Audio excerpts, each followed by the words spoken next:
റെഡിയാ.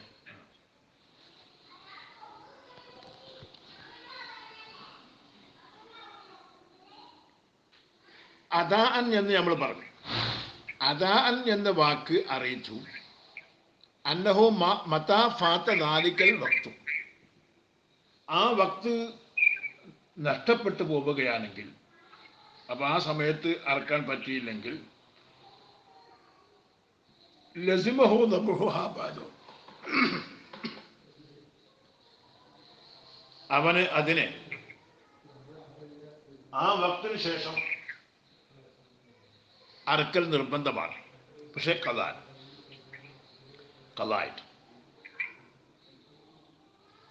വഹുവ കദാലിക, അത് അങ്ങനെ തന്നെയാണ്.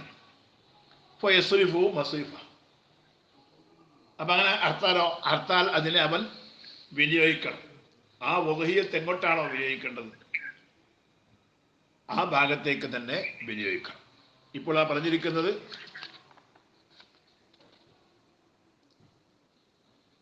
ലില്ലാഹി അലയ്യ അൻ ഉദ്ഹിയ ബിഹാദിഹി ലസിമഹു ദബ്ഹുഹാ ഫി ഹാദൽ വഖ്തി എന്ന വിഷയത്തെ പറ്റിയാണ്. ഇത് ഉദ്ഹിയ്യത്താണെന്ന് പറഞ്ഞാലും, ഉദ്ഹിയ്യത്ത് അറക്കാൻ നേർച്ചയാക്കി എന്ന് പറഞ്ഞാലും, ഇത് അഖീഖത്താണ് എന്ന് പറഞ്ഞാലും, ഞാൻ ഇതിനെ അഖീഖത്താക്കി അല്ലെങ്കിൽ ഉദ്ഹിയ്യത്താക്കി എന്നൊക്കെ പറഞ്ഞാൽ നിർബന്ധമാണ്. അപ്പൊ ഉദ്ഹിയ്യത്ത് നിർബന്ധമാക്കി കഴിഞ്ഞാൽ, ഇത് ഞാൻ ഉദ്ഹിയ്യത്താക്കി അല്ലെങ്കിൽ ഇത് ഉദ്ഹിയ്യത്താണ് അല്ലെങ്കിൽ ഉദ്ഹിയ്യത്ത് അറക്കൽ എൻ്റെ പേരിൽ നിർബന്ധമാണ് എന്ന് ലില്ലാഹി അലയ്യ അൻ ഉദ്ഹിയ ബിഹാദി അല്ലെങ്കിൽ അലയ്യ അൻ ഉദ്ഹിയ ബിഹാദി, അല്ലാഹു തആല കൊണ്ട് അല്ലെങ്കിൽ എൻ്റെ മേലിൽ നിർബന്ധമാണ് ഞാൻ ഇതുകൊണ്ട് ഉദ്ഹിയ്യത്ത് അറക്കൽ എന്നൊക്കെ പറഞ്ഞാൽ ആ വാക്കുകൊണ്ട് ആ ഉദ്ഹിയ്യത്ത് അറക്കൽ നിർബന്ധമായി കഴിഞ്ഞു. അത് ആ സമയത്ത് തന്നെ അറക്കൽ നിർബന്ധമാണ് എന്നാണ് ചർച്ച ചെയ്തത്. ആ സമയത്ത് തന്നെ അതിന് അറക്കൽ നിർബന്ധമാണ് എന്നാണ് ചർച്ച ചെയ്തത്. അഥവാ എന്തോ കാരണവശാൽ ആ സമയത്ത് അറക്കാൻ പറ്റിയില്ലെങ്കിലോ, ഇല്ലെങ്കിൽ പിന്നെ അതിനുശേഷം വരുന്ന സമയത്ത് ഉടനെ അറക്കൽ അപ്പോഴും നിർബന്ധമാണ്. ഒരു കാര്യം കൽപ്പിച്ചാൽ അത് ചെയ്യൽ നിർബന്ധമാണല്ലോ. അപ്പോൾ സാധിക്കുന്ന മാതിരി ചെയ്യുക. അപ്പോൾ ഒരു സമയത്ത് പറഞ്ഞിരിക്കുന്ന സമയത്ത് അത് ചെയ്യാൻ കഴിഞ്ഞില്ലെങ്കിൽ പിന്നെ എന്ത് ചെയ്യണം? അതിൻ്റെ ശേഷമുള്ള സമയത്ത് ഉടനെ തന്നെ അത് നിർവഹിക്കൽ നിർബന്ധമാണ്.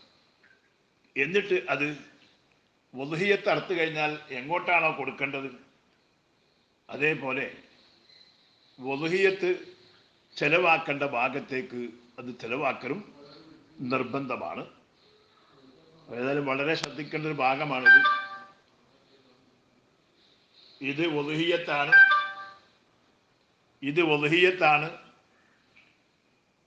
ഞാനിത് ഉദ്ഹിയ്യത്താക്കി എന്നൊക്കെ ആളുകൾ ഇങ്ങനെ പറയുമ്പോൾ മനസ്സിൽ ഉദ്ദേശം മറ്റതുണ്ടെങ്കിലും നിർബന്ധമാകും എന്ന് പറയുമ്പോൾ ഈ ഉദ്ഹിയ്യത്ത് അറക്കുന്ന ആൾക്ക് അതിൽ നിന്ന് ഒന്നും തന്നെ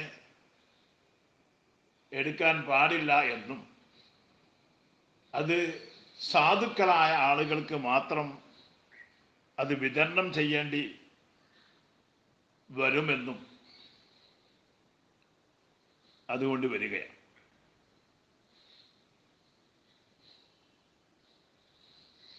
ഇത് മുമ്പ് കാലം മുതൽക്കേ നടന്നുകൊണ്ടിരിക്കുന്ന ഒരു വലിയൊരു വിപത്താണെന്നും തുഹഫ ഇവിടെ അറിയിച്ചു. ആൾക്കാർ മുമ്പ് കാലം മുതലേ വർഷാരംഭം മുതൽ തന്നെ ഉദ്ഹിയ്യത്തിൻ്റെ മൃഗം വാങ്ങും. അതിപ്പോഴും ആൾക്കാരെ പതിവ് തന്നെയാണ്. ഉദ്ഹിയ്യത്തിൻ്റെ മൃഗം വാങ്ങിയിട്ട് അവർ വളർത്തി വലുതാക്കി അങ്ങനെ ചിലപ്പോൾ ഒരു കൊല്ലം, ചിലപ്പോൾ അതിലേറെ കാലവും ഒക്കെ ഇങ്ങനെ വളർത്തി അതെന്താണ് അത് ഉദ്ഹിയ്യത്ത് എന്നൊക്കെ ഇങ്ങനെ പറഞ്ഞ്, അതുപോലെ അക്കൈക്കത്ത് അറക്കാൻ വേണ്ടി വാങ്ങിക്കൊണ്ടുവരുന്ന മൃഗങ്ങളെ ചന്തയിൽ പോയി വാങ്ങിക്കൊണ്ടുവരും, അല്ലെങ്കിൽ എവിടെങ്കിലും പോയിട്ട് വാങ്ങിക്കൊണ്ടുവരും. ചോദിക്കുന്നവരോടൊക്കെ ഇത് അക്കൈക്കത്താണ് എന്ന് അവർ പറയും. ആ വാക്കുകൊണ്ട് ആ മൃഗം നിർബന്ധമായ അക്കൈക്കത്ത് അല്ലെങ്കിൽ നിർബന്ധമായ ഉളുഹിയ്യത്ത് ആയിത്തീരുകയാണ്. അങ്ങനെ വരുമ്പോൾ തൊയ്ഫെല്ലാം ബലമാക്കിയ അഭിപ്രായമനുസരിച്ച് അത് മുഴുവനും സാധുക്കളായ ആളുകൾക്ക് തന്നെ കൊടുക്കൽ നിർബന്ധമായി തീരുന്നു. അതിൽ നിന്ന് വല്ലതും ആരെങ്കിലും എടുത്തിട്ടുണ്ടെങ്കിലോ അർഹതപ്പെടാത്ത സാധുക്കളായ ആൾക്കാരല്ലാത്തവർക്ക് കൊടുത്തു പോയിട്ടുണ്ടെങ്കിൽ, അതുപോലെ അറക്കുന്ന ആള് അയാൾക്കോ അയാൾ ചെലവ് കൊടുക്കേണ്ടവരായ ആളുകൾക്കോ വല്ലതും കൊടുത്തിട്ടുണ്ടെങ്കിൽ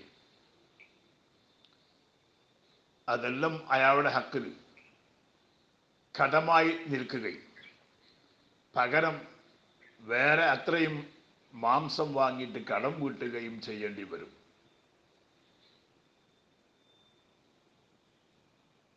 ഈ എടുത്തിരിക്കുന്ന അർത്താൾ എടുത്തിരിക്കുന്ന അല്ലെങ്കിൽ അയാൾ ചെലവ് കൊടുക്കേണ്ട ആൾക്കാർക്ക് കൊടുത്തിരിക്കുന്ന, അതുപോലെ ഫക്കീർ മിസ്കീന്മാരിൽ പെടാത്ത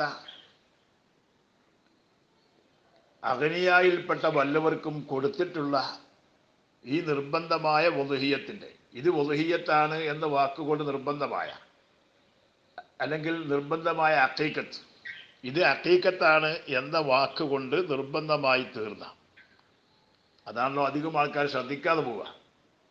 മറ്റു ഉളുഹിയ്യത്തിറക്കാൻ ഞാൻ നേർച്ചയാക്കി, അഖീഖത്തിറക്കാൻ ഞാൻ നേർച്ചയാക്കി എന്ന് പറയുമ്പോൾ പിന്നെ ആൾക്കാർ നേർച്ചയാണ് എന്ന ബോധം അവർക്കുണ്ടായത് കൊണ്ട് അതവർ ശ്രദ്ധിച്ചുകൊണ്ടായിരിക്കും അധികം കൈകാര്യം ചെയ്യുക. അങ്ങനെ ഏതായാലും നിർബന്ധമായ അഖീഖത്തിൽ നിന്നോ നിർബന്ധമായ ഉളുഹിയ്യത്തിൽ നിന്നോ വല്ലതും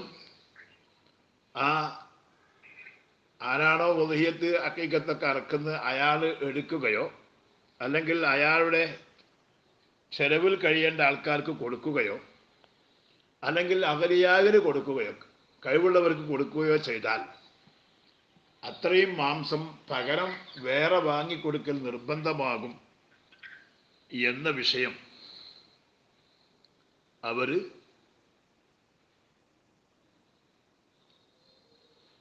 അറിയണം, അവർ മനസ്സിലാക്കണം.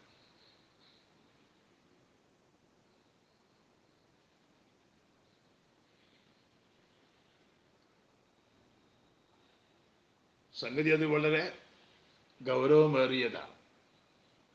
വിഷയം നല്ലപോലെ ശ്രദ്ധിച്ച് മനസ്സിലാക്കുന്നില്ലെങ്കിൽ പല അപകടങ്ങളും സംഭവിച്ചു പോവും. അല്ലാഹു സുബ്ഹാനഹു വ തആല ആഫിയത്ത് നൽകട്ടെ. അമലുകളൊക്കെ അല്ലാഹു തആല സ്വീകരിക്കട്ടെ. ഇൽമിൽ അല്ലാഹു തആല തറക്ക് നൽകട്ടെ. ഹക്ക് ഹക്കായി മനസ്സിലാക്കാനും ഇത്തിബാ ചെയ്യാനുമുള്ള തൗഫീഖ് അവൻ നൽകട്ടെ. ബാക്കി ഇൻഷാ അല്ലാഹ് നാളെ. അസ്സലാമു അലൈക്കും വറഹ്മത്തുള്ളാഹി വബറകാതുഹു.